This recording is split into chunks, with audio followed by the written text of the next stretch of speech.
Hi students, welcome to Shri Gagana coaching centre YouTube channel. AP ECET నేను morning ఒక video పెట్టినాను. అంటే notification details అయితే మార్నింగ్ పెట్టలేదు. ఇప్పుడు మనకి డీటెయిల్డ్ నోటిఫికేషన్ ర్యాంక్ వైజ్గా ఏ రోజు కౌన్సిలింగ్ అని చెప్పి complete details and step by step procedure కూడా. మీరు ఇంకొక మెయిన్ థింగ్ ఏంటంటే లాస్ట్ బిఫోర్ మనకు జరిగిన కౌన్సిలింగ్కి ఈ ఇయర్ నుంచి జరిగే కౌన్సిలింగ్కి చాలా డిఫరెన్స్ ఉంది. చాలా చేంజెస్ అయితే జరిగాయి. మీరు కౌన్సిలింగ్ హెల్ప్లైన్ సెంటర్కి వెళ్ళవలసిన అవసరం లేదు. మీరు మీ ఇంట్లో నుంచే కౌన్సిలింగ్ ప్రాసెస్ అనేది కంప్లీట్ చేసుకోవచ్చు. ఇది బాగా గుర్తుపెట్టుకోండి. హెల్ప్లైన్ సెంటర్కి మీరు వెళ్ళాల్సిన అవసరం లేదు. ఓకేనా? ఎవ్రీథింగ్ కంప్లీట్గా ఆన్లైనే.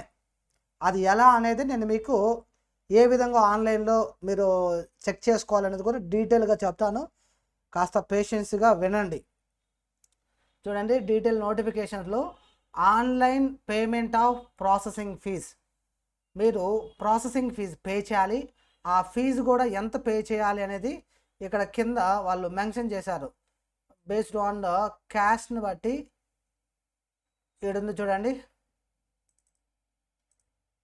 ప్రాసెసింగ్ ఫీజు ఉంది కదా, ప్రాసెసింగ్ ఫీజు వచ్చేసి ఓసీ బీసీ వాళ్ళకైతే 1200 మీరు ఆన్లైన్లోనే పే చేయాలి. అది ఎలా పే చేయాలో నేను చూపిస్తాను. అదేవిధంగా ఎస్సీ ఎస్టీ వాళ్ళైతే 600 ఆన్లైన్ ఫీజు ఎప్పటి లోపల పే చేయాలంటే 15వ తారీఖు నుంచి 18వ తారీఖు లోపల ఫీజు పేమెంట్ అయితే చేసుకోవాలి. దెన్ అది దీనికి ర్యాంక్తో సంబంధం లేదు, ఎవరైనా పే చేసేయచ్చు ముందుగానే. అది ఎక్కడ పే చేయాలంటే ఈ వెబ్సైట్ ఉంది కదా, sch.ap.gov.in వెబ్సైట్ ఉంది కదా, నేను మీకు లింక్ ఇస్తాను. ఎక్కడ పే చేయాలనే లింక్ కూడా నేను ఏపీ ఈ సెట్ ఆల్రెడీ ఓపెన్ చేసి పెట్టినాను లింక్. ఇది ఎంసెట్ ఏపీ, ఇది ఉంది చూడండి, ఇది లింక్ అనమాట.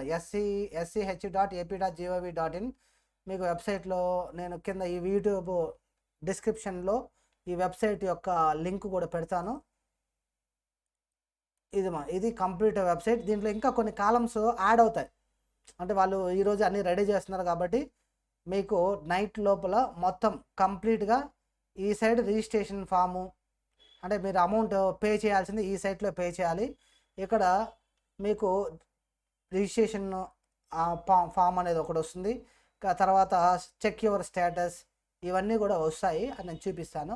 అంటే ఇప్పుడు రాలేదు, వాళ్ళు నైట్ లోపల మీకు ఇవన్నీ పెడతారు. ఓకే, మన నోటిఫికేషన్ డీటెయిల్స్లో చూసినట్లయితే ఇది పేమెంట్ 18వ తేదీ లోపల పే చేసేయాలి.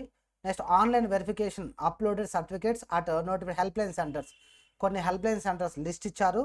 మీకు ఆ అప్లికేషన్ రిజిస్ట్రేషన్ ఫామ్ చేసేటప్పుడే మీరు ఏ హెల్ప్లైన్ సెంటర్కి మీ సర్టిఫికేట్స్ ఆన్లైన్లో వెళ్ళాలి అనే విషయము సెలెక్ట్ చేసుకోవాలి.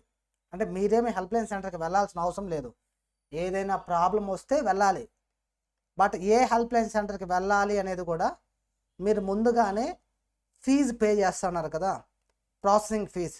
ఆ ప్రాసెసింగ్ ఫీజు పేమెంట్ చేసేటప్పుడే మీ సర్టిఫికేట్స్ మీరు ఏ హెల్ప్లైన్ సెంటర్ అయితే సెలెక్ట్ చేసుకో ఉంటారో ఫీజు పేమెంట్ అప్పుడు ఇప్పుడు ఆ హెల్ప్లైన్ సెంటర్కి వెళ్తాయన్నమాట. నేను కొన్ని హెల్ప్లైన్ సెంటర్స్ లిస్ట్ కూడా చూపిస్తాను. లిస్ట్ ఆఫ్ హెల్ప్లైన్ సెంటర్స్ వాళ్ళు ఇచ్చున్నారు. This are the list of helpline centres. మీరు నియర్ బై మీకు ఇంటికి దగ్గరగా ఏ హెల్ప్లైన్ సెంటర్ అయితే ఉంటుందో ఆ హెల్ప్లైన్ సెంటర్ని మీరు సెలెక్ట్ చేసుకోవచ్చు. చూడండి, government polytechnic Srikakulam, next Vizianagaram, government polytechnic Kancharlapalem, Visakhapatnam, Kakinada, west Godavari, Tanuku, Vijayawada Andhra Loyola degree college, ఇవన్నీ మొత్తం. గుంటూరు ఎంబీటీఎస్, ఒంగోలులో డిఏ గవర్నమెంట్ పాలిటెక్నిక్ కాలేజ్, నెల్లూరులో వచ్చి గవర్నమెంట్ పాలిటెక్నిక్ వెంకటేశ్వరం, తిరుపతిలో ఎస్వి గవర్నమెంట్ పాలిటెక్నిక్, కడపలో women's government polytechnic, Anantapuram government polytechnic, Kurnool Sri G Pulla Reddy government polytechnic college. మొత్తము 14 హెల్ప్లైన్ సెంటర్స్ ఇచ్చారు. ఈ 14 హెల్ప్లైన్ సెంటర్స్లో మీకు దగ్గరలో ఏ హెల్ప్లైన్ సెంటర్ ఉంటుందో ఆ హెల్ప్లైన్ సెంటర్ని మీరు సెలెక్ట్ చేసుకోవచ్చు. అది ఎక్కడ సెలెక్ట్ చేసుకోవాలనేది నేను నెక్స్ట్ మీకు చూపిస్తాను.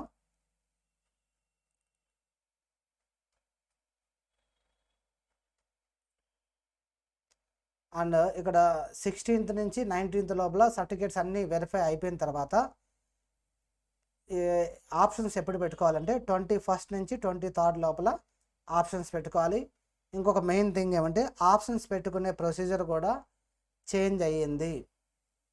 ఓకే, ఆప్షన్స్ను కూడా మీరు ముందు ఓల్డ్ ప్రొసీజర్ వేరే, ఇప్పుడు ప్రొసీజర్ వేరే, అది కూడా నేను నెక్స్ట్ మీకు వేరే వీడియోలో చూపిస్తాను ఎలా పెట్టుకోవాలనేది. అండ్ చేంజ్ ఆఫ్ ఆప్షన్స్, మీరు 23వ తేదీ వరకు ఆప్షన్స్ పెట్టుకొని ఒకవేళ మార్చుకోవాలంటే 24వ తేదీ ఆప్షన్స్ని మార్చుకోవచ్చు. అండ్ తర్వాత 24 తర్వాత ఫ్రీజ్ అయిపోతాయి. మీ మొబైల్కి మీ ఏ కాలేజీ అలాట్ అయిందనేది 27వ తారీఖు మీ మొబైల్కి మెసేజ్ వస్తుంది, మీరు పెట్టిన ఆప్షన్స్లో ఏ కాలేజ్ అనేది అలాట్ అయిందనేది. అండ్ మీ కాలేజీకి ఎప్పుడు వెళ్ళి జాయిన్ అవ్వాలంటే 28వ తారీఖు కాలేజీకి వెళ్ళి జాయిన్ అవ్వాలి. అండ్ మీ క్లాస్ వర్క్స్ కూడా అప్పటి నుంచే స్టార్ట్ అవుతాయి. ఓకే, నెక్స్ట్ ఇక్కడ సర్టిఫికేట్స్కి వద్దాం. సర్టిఫికేట్స్ అండ్ ఇంకొక మెయిన్ థింగ్ కూడా చెప్పడం మర్చిపోయాను, మీకు cap, NCC, sports, games, physical handicap ఇలా ఎవరైనా కేటగిరీ స్పెషల్ కేటగిరీస్ ఉన్న వాళ్ళు ఎవరైనా ఉంటే మీరు కంపల్సరిగా విజయవాడ గవర్నమెంట్ పాలిటెక్నిక్ కాలేజ్, ఇక్కడ వచ్చిన చూడు Vijayawada government polytechnic college Benz circle దగ్గర ఉంది, మీరు అక్కడికి వెళ్ళాల్సిందే. ఈ కేటగిరీ వాళ్ళు based on this given rank, అంటే 15,000 లోపల ఇక్కడ ర్యాంక్స్ ఇచ్చారు కదా, 18వ తేదీ 19వ తేదీ ఈ 2 రోజుల్లో మీరు వెళ్ళొచ్చు అన్నమాట. అక్కడ వెళ్ళి మీరు ఒరిజినల్గా ఫిజికల్గా సబ్మిట్ చేయాల్సి వస్తుంది. ఓన్లీ ఈ కేటగిరీ వాళ్ళు మాత్రమే, మిగతా వాళ్ళు మీరు వెళ్ళాల్సిన కౌన్సిలింగ్ సెంటర్కి వెళ్ళాల్సిన అవసరం లేదు. కానీ physical handicap, cap, NCC, sports వాళ్ళు మాత్రం కంపల్సరీగా విజయవాడ గవర్నమెంట్ పాలిటెక్నిక్ కాలేజీకి వెళ్ళి మీ సర్టిఫికేట్స్ అనేటివి వెరిఫై చేయించుకోవాలి. బట్ అక్కడికి వెళ్ళేటప్పుడు కూడా మీరు కూడా అక్కడ విజయవాడకి డైరెక్ట్గా వెళ్ళకూడదమ్మా. విజయవాడకి వెళ్ళే ముందు మీరు ఏం చేయాలంటే ఫీజు పేమెంట్ చేసి దాని ప్రింట్అవుట్ కాపీ ఎత్తుకొని పోవాల్సి వస్తుంది. ఇది ఆన్లైన్ ప్రాసెసింగ్ ఫీజు మాత్రం మీరు ప్రింట్ తీసుకొని వెళ్ళాల్సి వస్తుంది. ఎవరైనా సరే అమౌంట్ పే చేసిన తర్వాతనే కౌన్సిలింగ్కి ఎలిజిబుల్ అన్నమాట. ఇంకోటి సర్టిఫికేట్స్ ఏమేమి కావాలి అనేది చూడండి. దీంట్లో ECET rank card and hall ticket, diploma, ఇంకా మీకు మార్క్స్ మెమొరాండమ్ ఆఫ్ మార్క్స్ ఇంకా మీకు రాలేదు కాబట్టి ఓకే, నెట్లో వచ్చిన కాపీ అనేది మీ దగ్గర పెట్టుకోండి. And provisional diploma certificates, okay ఇది ఉంది కదా, ఇది కూడా మీకు ఇంకా రాలేదు. ఇదైతే నెట్లో అయితే వచ్చున్నాయి ఇవి డిప్లొమావి, కానీ మీకు ప్రొవిజనల్ సర్టిఫికేట్ అయితే ఇంకా రాలేదు. ఓకే, డేట్ ఆఫ్ బర్త్ అంటే SSC marks memo, 7th class నుంచి డిప్లొమా వరకు study certificate and residency certificate, ఇది ఎవరైనా ఇది మీకు అవసరం లేదు. అండ్ ఎవరంటే స్టడీ సర్టిఫికేట్ లేని వాళ్ళకి ఇది పనికొస్తుంది. నాన్ లోకల్ కూడా తెలంగాణ నుంచి ఇక్కడ వచ్చిన వాళ్ళకి ఇది కూడా మీకు ఏం అవసరం లేదు, ప్రాబ్లం లేదు, ఇదంతా మీకు అవసరం లేదు. And caste certificate, BC, SC, ST వాళ్ళైతే క్యాస్ట్ సర్టిఫికేట్ కావాలి. అండ్ ఈడబ్ల్యూఎస్, ఓసీ వాళ్ళైతే ఈడబ్ల్యూఎస్ సర్టిఫికేట్ ఉంటే తీసుకోండి, లేకపోతే పర్లేదు. బట్ ఈడబ్ల్యూఎస్ సర్టిఫికేట్ ఉంటే మీకు 10% సీట్స్ రిజర్వేషన్ కల్పిస్తారనమాట. And income certificate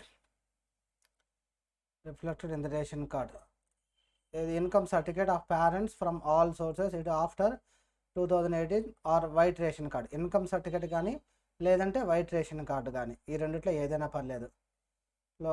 EWS certificate valid for the 21 from Mee Seva for OC candidates, OC candidates అయితే ఈడబ్ల్యూఎస్ సర్టిఫికేట్, ఇది లేకపోయినా కూడా ఏం ప్రాబ్లం అయితే లేదు. కాకపోతే మీరు రిజర్వేషన్ మిస్ అయిపోతారు, అందువల్ల ఉంటే కంపల్సరీగా ఓసీ వాళ్ళు ఈడబ్ల్యూఎస్ తెచ్చుకుంటే మంచిది.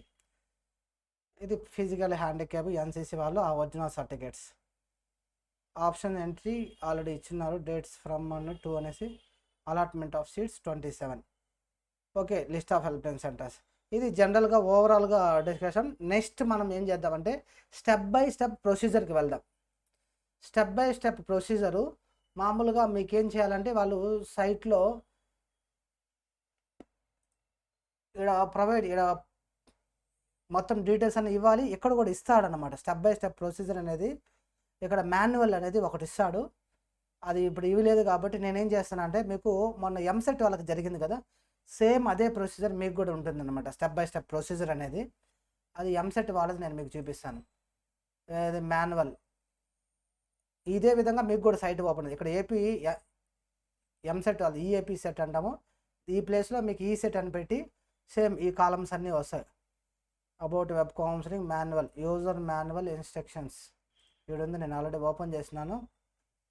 యూజర్ మాన్యువల్లో ఫస్ట్ స్టెప్ బై స్టెప్ ప్రొసీజర్లో రిజిస్ట్రేషన్ చేసుకోవాలి, తర్వాత అమౌంట్ పే చేయాలి, దెన్ సర్టిఫికేట్ వెరిఫికేషన్. ఒకవేళ ఈ సర్టిఫికేట్ వెరిఫికేషన్ ఏదైనా ప్రాబ్లం ఉంటే మళ్ళీ అప్లోడ్ చేయాలి ఆ సర్టిఫికేట్స్ని. అప్లోడింగ్ అయిపోయిన తర్వాత నెక్స్ట్ వెబ్ ఆప్షన్స్, దాని తర్వాత అలాట్మెంట్, ప్రొవిజనల్ అలాట్మెంట్ తీసుకొని కాలేజీకి వెళ్ళి సెల్ఫ్ జాయినింగ్ రిపోర్టు చేయాలన్నమాట. ఇది స్టెప్ బై స్టెప్ ప్రొసీజర్. దీంట్లో ఫస్ట్ మీరు చేయాల్సిందంతా ఏమంటే, ఈ విధంగా సైట్ మీకు ఓపెన్ అవుతుంది. నేను ఈ వీడియో డిస్క్రిప్షన్లో లింక్ ఇస్తాను కదా, ఆ లింక్ మీరు ఓపెన్ చేస్తే ఈ విధంగా సైట్ ఓపెన్ అవుతుందమ్మా. ఆ సైట్లో ఈ ఫస్ట్ది ఉంది కదా, క్యాండిడేట్ రిజిస్ట్రేషన్ అనేది మీరు క్లిక్ చేయాలి. ఈ క్యాండిడేట్ రిజిస్ట్రేషన్ క్లిక్ చేసిన తర్వాత ఇవన్నీ జస్ట్ చూసి పెట్టుకొని చెప్తాను. క్యాండిడేట్ రిజిస్ట్రేషన్, దాని కింద ఏముంది, సర్టిఫికేట్ మళ్ళీ అప్లోడ్ చేయడము, అండ్ యువర్ పేమెంట్ స్టేటస్ కనుక్కోవడం, పేమెంట్ రిసిప్ట్ ప్రింట్ తీసుకోవడం, web options, next provisional allotment order. ఇది ఆర్డర్. దీంట్లో మనం ఏం చేస్తామంటే first step candidate registration click చేసిన వెంటనే ఏమొస్తుందంటే మీ హాల్ టికెట్ నెంబరు, మీ డేట్ ఆఫ్ బర్త్ అడుగుతుంది. మీ ECET hall ticket number, date of birth submit చేయండి. సబ్మిట్ చేసిన తర్వాత మీకు ఈ విధంగా మొత్తము ఒక బయోడేటా ఫామ్ లాగా ఓపెన్ అవుతుంది. దీంట్లో అన్ని డీటెయిల్స్ ఆల్రెడీ ఉంటాయి, డిఫాల్ట్గా వాళ్ళు ప్రింట్ అయి ఉంటాయి. ఇవన్నీ మీరు చెక్ చేసుకోవాలి. అంటే ఏమేమి డీటెయిల్స్, మీరు ఎన్సీసీ ఎస్ అయితే ఎస్, నో అయితే నో, మీరు రీజను, ఇవన్నీ కూడా మొత్తం కంప్లీట్గా మీరు చదివిన డీటెయిల్స్ అన్నీ, మీరు ఏవైతే ఈసెట్ అప్లికేషన్లో ఆన్లైన్లో అప్పుడు అప్లై చేస్తుంటారు కదా, ఇవన్నీ ఆ డీటెయిల్స్ అనమాట. ఆ డీటెయిల్స్ అన్నీ ఇక్కడ వస్తాయి. And me hall ticket number, మొత్తం డీటెయిల్స్ అన్నీ చెక్ చేసుకోండి. వీటిలల్లో మీరు అప్లోడ్ చేసిన వీటిలలో ఈ సర్టిఫికేట్స్, మార్క్స్ ఇవన్నీ ఉన్నాయి కదా, వెరిఫికేషన్ ప్రిఫర్డ్ సెంటర్ అని ఉన్నది. ఇది చాలా ఇంపార్టెంట్ మా. మీ సర్టిఫికేట్స్ ఏ సెంటర్కి వెళ్ళాలో, నేను ఇంతకుముందు 14 లిస్ట్ చూపించినాను కదా, వాటిలలో మీ ఇంటికి ఏ దగ్గర అయితే ఉంటుందో ఆ సెంటర్ని సెలెక్ట్ చేసుకోండి. సెలెక్ట్ చేసుకుంటే ఏమవుతుందంటే మీ సర్టిఫికేట్స్ అన్నీ ఆన్లైన్లో వాళ్ళకి వెళ్ళిపోతాయి, ఆ హెల్ప్లైన్ సెంటర్కి వెళ్ళిపోతాయి. హెల్ప్లైన్ సెంటర్కి వెళ్ళిపోయిన తర్వాత అక్కడ వెరిఫికేషన్ ఆఫీసర్లు ఏం చేస్తారంటే మీ సర్టిఫికేట్స్ని ఆన్లైన్లోనే వెరిఫై చేసి మళ్ళీ మీకు వెరిఫైడ్ స్టేటస్ అనేది పంపిస్తారు. ఆ స్టేటస్ మీరు ఎక్కడ చెక్ చేసుకోవాలి అంటే ఇక్కడ అప్లికేషన్ వెరిఫికేషన్ స్టేటస్ అని ఉంది కదా, మనము ఈ అప్లికేషన్ వెరిఫికేషన్ స్టేటస్ అని క్లిక్ చేస్తే పైన ఏమొస్తుందంటే you are eligible for exercising options అని కానీ మెసేజ్ వస్తే మీరు ఇంకా నేరుగా వెబ్ ఆప్షన్స్ పెట్టుకోవచ్చు. అలా కాకుండా ఈ అప్లికేషన్ స్టేటస్ మనం క్లిక్ చేసిన తర్వాత యు ఆర్ నాట్ ఎలిజిబుల్, లేదంటే your certificates are under process అంటే వెరిఫై చేస్తున్నారు అన్నప్పుడు మీకేమంటే ఈరోజు అప్లోడ్ చేస్తే మనం సర్టిఫికేట్స్ 15వ తేదీ అప్లోడ్ చేసామనుకో, 15వ తేదీ అంతా అక్కడ ఆన్లైన్ వెరిఫికేషన్ జరిగి 16వ తారీఖుకి మీకు వస్తాయి. ఆ విధంగా అంటే 1 డే పడుతుంది అన్నమాట, ఆన్లైన్లోనే వాళ్ళంతా వెరిఫై చేస్తారు కాబట్టి. నెక్స్ట్ ఇంకొక థింగ్ చూడండి, ఇవన్నీ ఓకే అనుకోండి, ఇక్కడ ఉండేటివన్నీ కరెక్ట్ అనుకుంటే మీరు ఏం చేస్తారు, do you want to make any changes in the above information అన్నప్పుడు ఇక్కడ నో సెలెక్ట్ చేయొచ్చు. ఒకవేళ ఏదైనా పైన వాటిలో చేంజెస్ ఏదైనా ఉన్నాయనుకోండి, ఇక్కడ ఎస్ అని పెట్టాలి. ఇది ఉంది కదా, do you want to make any changes అంటే మీరు చేంజ్ చేయాలనుకుంటే ఎస్ పెట్టండి, లేదు అనుకుంటే ఇక్కడ నో పెట్టి సబ్మిట్ కొట్టేసండి. సబ్మిట్ కొట్టిన తర్వాత ఇక్కడ చూడండి మీ personal details, name of the application, date of birth, Aadhaar number, ఇవన్నీ డీటెయిల్స్ అంతా చెక్ చేసి ఎకనామికల్లీ వీకర్ సెక్షన్ ఎస్ఆ నోనా, మీ క్యాస్ట్ కేటగిరీ, ఇన్కమ్ ఆప్షన్స్, ఇవన్నీ ఇలా మీకు డిస్ప్లే వస్తాయి కదా. Income creamy, non creamy, below 1 lakh, below 2 lakhs, 8 lakh, ఇవన్నీ డీటెయిల్స్ ఉంటాయమ్మా. ఇవన్నీ సెలెక్ట్ చేసుకున్న తర్వాత ఈ లిస్ట్ హెల్ప్ లైన్ సెంటర్ ఉంది కదా, ఈ హెల్ప్ లైన్ సెంటర్ సెలెక్ట్ చేసుకోమన్నాను. దాని తర్వాత మీకు హాల్ టికెట్ నెంబరు, ఈ హాల్ టికెట్ నెంబర్లో మీరు కొట్టినట్టయితే బోర్డు, ఇది ఎస్బిటిటి అవంతా వస్తాయి, పర్సంటేజ్ ఆఫ్ మార్క్స్, మీ ఫోటో, మీ అదే సర్టిఫికేట్స్, ఇవన్నీ ఎవ్రీథింగ్ అన్నీ మీరు చెక్ చేసుకొని అంతా అయిపోయిన తర్వాత ఇది చెప్పాను కదా, do you want to make any changes in the above information అంటే ఏమైనా మార్చాలి అంటే ఎస్ కొట్టండి, ఏం మార్చకూడదు అంటే నో అని కొట్టేసేయండి. నో అని కొట్టేసి నెక్స్ట్ వచ్చిన తర్వాత మీ సబ్మిట్ అని కొట్టిన తర్వాత ఏమవుతుందంటే ఇక్కడ మీ హాల్ టికెట్ నెంబర్ ఇవంతా చూపిస్తుంది, మీరు ఎంత అమౌంట్ పే చేయాలో పేమెంట్ చూపిస్తుంది. ఈ అమౌంట్ పేమెంట్లో వచ్చేసి debit card, credit card, net banking, ఇవన్నీ మీ దగ్గర ఏదైతే అవైలబుల్లో ఉంటుందో, ఏటీఎం కార్డు ఉంటే డెబిట్ కార్డు, క్రెడిట్ కార్డు ఉంటే క్రెడిట్ కార్డు, లేదంటే నెట్ బ్యాంకింగ్, వీటి ద్వారా మీరు అమౌంట్ పే చేయొచ్చు. అంటే పేటిఎమ్ ఇలా ఉంటాయి. ఈ పే అని కొడితే మీ అమౌంట్ అనేది ఇలా పేమెంట్ పోర్టల్లోకి వెళ్తుంది. ఇక్కడ అమౌంట్ అంతా పే చేసిన తర్వాత మీకు రిసిప్ట్ అనేది వస్తుంది. మీరు ప్రింట్ తీసుకునేసండి. ఈ పేమెంట్ సక్సెస్ఫుల్. ఈ పేమెంట్ రిసిప్ట్ అనేది కంపల్సరీగా మీ దగ్గర ఉండాలి. ప్రింట్ తీసుకున్న తర్వాత మీరు ఏం చేస్తారంటే అమౌంట్ పేమెంట్ అయిపోయింది కదా, నెక్స్ట్ మీరు చేయాల్సిన పని ఏమంటే ఈ సైట్లోకి వెళ్ళి, ఇది ఏపీ ఈసెట్ 2021, ఇక్కడ ఈ సైట్లో స్టేటస్ అనేది ఇంకా వాళ్ళు పెట్టలేదు, పెడతారు. ఎలా పెడతారంటే ఈ విధంగా పెడతారు, know your registration application verification status అని. దాన్ని క్లిక్ చేసి మీ hall ticket number, date of birth కొడితే మీ సర్టిఫికేట్స్ వెరిఫైడా లేకపోతే అండర్ ప్రాసెస్ అని చూపిస్తుంది అన్నమాట. ఈ పైన కానీ your certificates are verified, you are eligible for options అని రావాలి కంపల్సరీగా. అలా వస్తేనే మీరు ఆప్షన్స్ పెట్టుకోవడానికి ఎలిజిబుల్. లేదు మీ సర్టిఫికేట్స్ అండర్ ప్రాసెస్లో ఉన్నాయి అంటే మీరు 1 డే వెయిట్ చేసి నెక్స్ట్ డే మళ్ళీ చెక్ చేసుకోండి. మళ్ళీ చెక్ చేసుకున్న తర్వాత మీకు స్టేటస్ తెలుస్తుంది. అయినా కూడా ప్రాబ్లం కానీ ఉంటే మీరు హెల్ప్ లైన్ సెంటర్కి వెళ్ళాలన్నమాట. ఈ హెల్ప్ లైన్ సెంటర్, ఏ హెల్ప్ లైన్ సెంటర్కి వెళ్ళాలి అంటే మీరు ఇంతకుముందు చెప్పాను కదా, nearest help line centre fee payment అప్పుడు ఏదైతే సెలెక్ట్ చేసుకో ఉంటారో ఆ హెల్ప్ లైన్ సెంటర్కి మాత్రమే మీ సర్టిఫికేట్లు వెళ్ళుంటాయి, అక్కడికి వెళ్ళాలి. ఇక్కడ చూడండి, సర్టిఫికేట్స్ రీఅప్లోడ్ ఎప్పుడు చేయాలి అంటే in the verification officer login, the verification officer service will have the following major features. అక్కడ మీ సర్టిఫికేట్స్ అన్నీ వాళ్ళకి వెళ్ళుంటాయి. మామూలుగానే మీరు ఈసెట్ అప్లై చేసేటప్పుడు ఏవేవైతే డాక్యుమెంట్స్ ఇచ్చుంటారో అవి జనరల్గానే వెళ్తాయి. ఒకవేళ మీరు ఇంతకుముందు ఏమైనా చేంజెస్ ఏమన్నా చేయాలి అన్నప్పుడు ఎస్ అని కొడతారు కదా, అప్పుడు ఎస్ అని కొట్టినప్పుడు మీరు అప్లోడ్ చేస్తారనమాట, సర్టిఫికేట్స్ రీఅప్లోడ్ చేస్తారు. ఆ రీఅప్లోడ్ చేసిన వాటివి మళ్ళీ వెరిఫికేషన్ ఆఫీసర్కి వెళ్తాయి. ఆ వెరిఫికేషన్ ఆఫీసర్ దగ్గర ఇలాంటి కావలు ఉంటాయి. To view the upload certificate, ask for the reuploading certificates. Verification officers ఏం చేస్తారంటే ఈ విధంగా 3 ఆప్షన్స్ ఉంటాయి. ఇది మనం అప్లోడ్ చేసిన సర్టిఫికేట్స్ చూడడానికి వాళ్ళకి ఒక ఆప్షన్ ఉంటుంది. నెక్స్ట్ లేదు అంటే మనం అప్లోడ్ చేసిన సర్టిఫికేట్స్ మనము ఇప్పుడు ఫర్ ఎగ్జాంపుల్ మనం బీసీ క్యాండిడేట్ అనుకో, బీసీ సర్టిఫికేట్ ఉందా లేదా అని చెక్ చేస్తారు వాళ్ళు.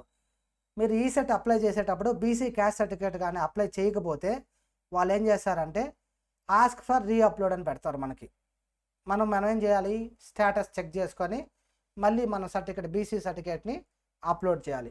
ఆ విధంగా వాళ్ళు వెరిఫై చేసి ఏవైతే ఉండవో వాటిని మళ్ళీ రీఅప్లోడ్ చేయమని చెప్పి చెప్తూ ఉంటారనమాట. మీరు రీఅప్లోడ్ చేసేటప్పుడు చాలా జాగ్రత్తగా అప్లోడ్ చేయండి. మీ సెల్తో ఫోటో తీస్తారు కదా, మీ క్యాస్ట్ సర్టిఫికేట్ కావచ్చు లేదా ఇన్కమ్ సర్టిఫికేట్ కావచ్చు, ఇవన్నీ ఫోటో తీసేది బ్లర్ కాకుండా నీట్గా తీసి అప్లోడ్ చేయండి. ఎందుకంటే ఒక్కసారి మాత్రమే రీఅప్లోడ్లో ఛాన్స్ ఉంటుంది, రెండోసారి మీరు రీఅప్లోడింగ్ ఛాన్స్ అనేది వాళ్ళు ఇవ్వరు అన్నమాట. అన్నీ ఓకే అయితే వాళ్ళు అప్రూవ్ చేస్తారు. అప్రూవ్ చేస్తే మీకు స్టేటస్లో ఏమొస్తుందంటే మీ స్టేటస్లో యువర్ సర్టిఫికేట్స్ అప్లోడెడ్, అదే verified successfully, you are eligible for options అని ఉంటుంది. వెబ్ ఆప్షన్స్ ఇక్కడ ఉంది కదా, ఈ కాలం దీని కానీ క్లిక్ చేస్తే మనం వెబ్ ఆప్షన్స్ పెట్టుకునేదానికి లిస్ట్ చూపిస్తుంది అన్నమాట. అండ్ మీ పేమెంట్ స్టేటస్ చెక్ చేసుకోవడానికి, మీరు పేమెంట్ చేసిన దాన్ని ప్రింట్ చెక్ చేసుకోవడానికి, ఇలా మొత్తం ఈ ఫామ్స్లో ఈ లిస్ట్ అంతా వస్తుంది. అట్ ప్రజెంట్ అయితే ఇంకా రాలేదమ్మా, ఎందుకంటే వాళ్ళు ఇంకా అప్లోడ్ చేయలేదు, చేస్తారు ఈరోజు నైట్ లోపల కంప్లీట్గా అప్లోడ్ చేసేస్తారు. దీని తర్వాత know your payment status, print payment status, then web options చేసేటప్పుడు మీ hall ticket number, date of కొట్టినట్లయితే అండ్ మీ మొబైల్కి ఓటీపీ వస్తుంది. ఆ ఓటీపీ ఎంటర్ చేస్తే ఈ సైడ్ అంటే ఇక్కడ ఇది ఉంది కదా, వెబ్ ఆప్షన్స్ పెట్టుకునేటప్పుడు మీరు ఏ జిల్లాల్లో ఆప్షన్స్ పెట్టుకోవాలంటే ఆ జిల్లాలని సెలెక్ట్ చేసుకుంటే ఆ జిల్లాలో ఉండే కాలేజీలు ఇక్కడ డిస్ప్లే అవుతాయి. లేదు అన్ని జిల్లాల్లో కావాలనుకుంటే ఆలను కొట్టాలి. ఫర్ ఎగ్జాంపుల్ మీకు కడపలో కావాలనుకోండి, కడప క్లిక్ చేస్తే కడపలో ఉండే కాలేజెస్ అన్నీ ఇక్కడ లిస్ట్ వస్తాయి. ఇప్పుడు ఈ కాలేజీలో మీరు ఏ కాలేజీ కావాలనుకో దాని మీద ఇక్కడ ప్లస్ సింబల్ క్లిక్ చేసామనుకో ఈ కాలేజీ ఆటోమేటిక్గా ఈ సైడ్ రైట్ సైడ్కి వచ్చి యాడ్ అవుతుంది. ఈ విధంగా రైట్ సైడ్కి ఇలా మొత్తం కాలేజెస్ మీరు ఏవేవి కావాలో డిస్ట్రిక్ట్ సెలెక్ట్ చేసుకోవడం, ఆ కాలేజ్ సెలెక్ట్ చేయడం, ఇలా అంతా వచ్చిన తర్వాత మీరు ఆర్డర్ ఏది ఫస్ట్ ప్రిఫరెన్స్ ఏది సెకండ్ ప్రిఫరెన్స్ కావాలంటే వీటిని పైకి మూవ్ చేసుకోవచ్చు, ఏరో మార్క్ క్లిక్ చేసి ఇలా డౌన్ కూడా మూవ్ చేసుకోవచ్చు అనమాట, ఏరో మార్క్ క్లిక్ చేస్తూ. Okay, AP set counselling online 90 saved successfully save కొడేసి, బట్ ఫ్రీజ్ అయితే చేయొద్దండి. ఫ్రీజ్ అనేది లాస్ట్ రోజు చేయండి, ముందే ఫ్రీజ్ చేయొద్దండి. ఇక్కడ ఫ్రీజ్ కూడా ఆప్షన్ ఉంటుంది, ఎందుకంటే మీరు కానీ ఫ్రీజ్ చేస్తే మళ్ళీ ఎడిట్ చేసుకునే దానికి అవకాశం ఉండదు. ఇవంతా అయిపోయిన తర్వాత సేవ్ చేసి ప్రింట్ తీసుకోండి. లాస్ట్ రోజు మాత్రము మీరేం చేస్తారంటే ఫ్రీజ్ అనేది కొట్టేసాను. లాస్ట్ రోజు ఒక 2 రోజులు 3 రోజులు వెయిట్ చేయండి, ఎందుకంటే ఒకవేళ మీరు మార్చుకోవాలంటే మార్చుకోవచ్చు కదా. ఇది మా ప్రొసీజర్, ఏం లేదు, సింపుల్. ఇదంతా మీకు కన్ఫ్యూజన్గా ఉన్నా సరే ఒక సింపుల్గా ఒకటి గుర్తుపెట్టుకోండి. మీరు చేయాల్సింది క్యాండిడేట్ రిజిస్ట్రేషన్కి వెళ్ళండి. ఇక్కడ వెళ్ళిన తర్వాత మీ డీటెయిల్స్ అన్నీ ఉంటాయి. ఆ డీటెయిల్స్ అన్నీ కరెక్ట్గా ఉంటే మీరేం చేస్తారంటే నెక్స్ట్ ఫీజు పేమెంటు సబ్మిషన్ అనేసి ఉంటుంది. దాంట్లో ఫీజు పేమెంటు ఇక్కడ సబ్మిషన్ ఎలా ఉంటుందంటే ఫాము, ఈ మాన్యువల్ కావాలన్నా కూడా మీరు చూసుకోవచ్చు.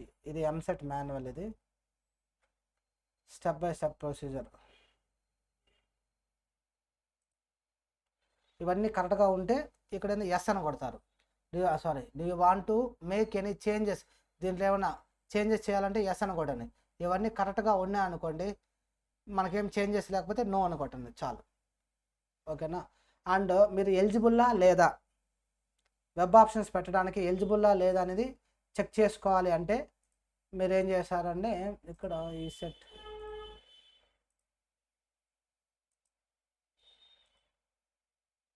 ఇక్కడ స్టేటస్ అనేసి వస్తుంది, దాన్ని చెక్ చేసుకోవాలి.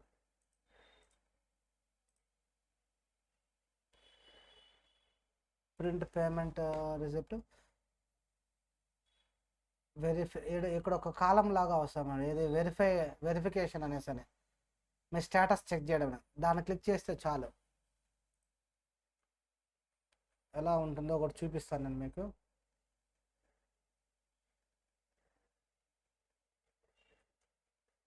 పైన అక్కడ ఇది ప్రింట్ వెరిఫికేషన్ స్టేటస్, ఇందులో ప్రీవియస్ నేను ఒకసారి చూపించాను. వెరిఫికేషన్ స్టేటస్ అనేది వస్తుంది, అక్కడ చెక్ చేసుకోండి. ఇక్కడ ఒక కాలం వస్తుంది కొత్తగా, ఇంకా పెట్టలేదు కాబట్టి రాలేదు. ఆ వెరిఫికేషన్ స్టేటస్లో ప్రతిసారి మీరు చెక్ చేసుకుంటూ ఉండాలి. అది క్లిక్ చేసినప్పుడు యు ఆర్ ఎలిజిబుల్ అంటేనే మీరు వెబ్ ఆప్షన్స్కి ఎలిజిబుల్. అది చాలా ఇంపార్టెంట్ థింగ్, గుర్తుపెట్టుకోండి. అండ్ రిజిస్ట్రేషన్ ఫామ్ 15 నుంచి 18 లోపల చేయాలి. వెరిఫికేషన్ అనేది 16వ తేదీ నుంచి 19వ తేదీ లోపల చేయాలి. వెబ్ ఆప్షన్స్ అనేది 21st నుంచి 23rd లోపల పెట్టుకోవాలి. ఏదైనా ఆప్షన్స్ చేంజ్ చేసుకోవాలంటే 24 నవంబర్ చేంజ్ చేసుకోవచ్చు. మీకు కాలేజ్ అలాట్మెంట్ అనేది 27వ తారీఖు వస్తుందన్నమాట. అండ్ డీటెయిల్ నోటిఫికేషన్ కావాలంటే ఇక్కడ చూడండి. And list of helpline centres కావాలన్నా కూడా క్లిక్ చేసుకోండి. ఇక్కడ పైన ఇచ్చిన చూడండి, verification of the uploaded certificates will be done by the concern authorities. ఆన్లైన్లోనే చేస్తారు. Candidates need not visit the helpline centre. మీరు ఫిజికల్గా వెళ్ళి వెరిఫికేషన్ చేసుకోవాల్సిన అవసరం లేదు. ఏదైనా ప్రాబ్లం వస్తే మాత్రమే ఇక్కడ వెరిఫికేషన్ స్టేటస్ చెక్ చేసినప్పుడు ఏదైనా ప్రాబ్లం వస్తే మాత్రమే హెల్ప్లైన్ సెంటర్కి వెళ్ళండి. లేదు ముందుగా వెళ్ళినా కూడా నో యూస్, వెళ్ళొద్దండి. మొత్తము ఫీజు పేమెంట్ చేసి ఏదైనా సర్టిఫికేట్స్ ఏదైనా ప్రాబ్లం ఉంటే రీఅప్లోడ్ చేసి తర్వాత ఒక రోజు వెయిట్ చేసిన తర్వాత అప్పటికి కూడా మీరు వెరిఫికేషన్ స్టేటస్ పెండింగ్లో ఉంటే అప్పుడు హెల్ప్లైన్ సెంటర్కి వెళ్ళండి. ఓకే, ఐ థింక్ మీకు అర్థమైంది అనుకుంటాను. కావాలి అంటే ఇంకొకటి ఎంసెట్ వాళ్ళకి సంబంధించిన డీటెయిల్స్ ఉన్నాయి కదా, అవి చూసుకోండి, సరిపోతాయి. అంటే ఎంసెట్ వాళ్ళకి ఎలా జరిగిందో మీకు కూడా సేమ్ ప్రొసీజర్. లేదంటే ఎవరైనా అడగండి, వాళ్ళు చెప్తారు ఎలా అనేది. లేదు కామెంట్ బాక్స్లో మీరు పెట్టినా సరే మీకు ఏదైతే డౌట్ ఉంటుందో ఆ డౌట్కి సంబంధించి నేను కావాలంటే ఒక వీడియో అనేది మళ్ళీ చేస్తాను.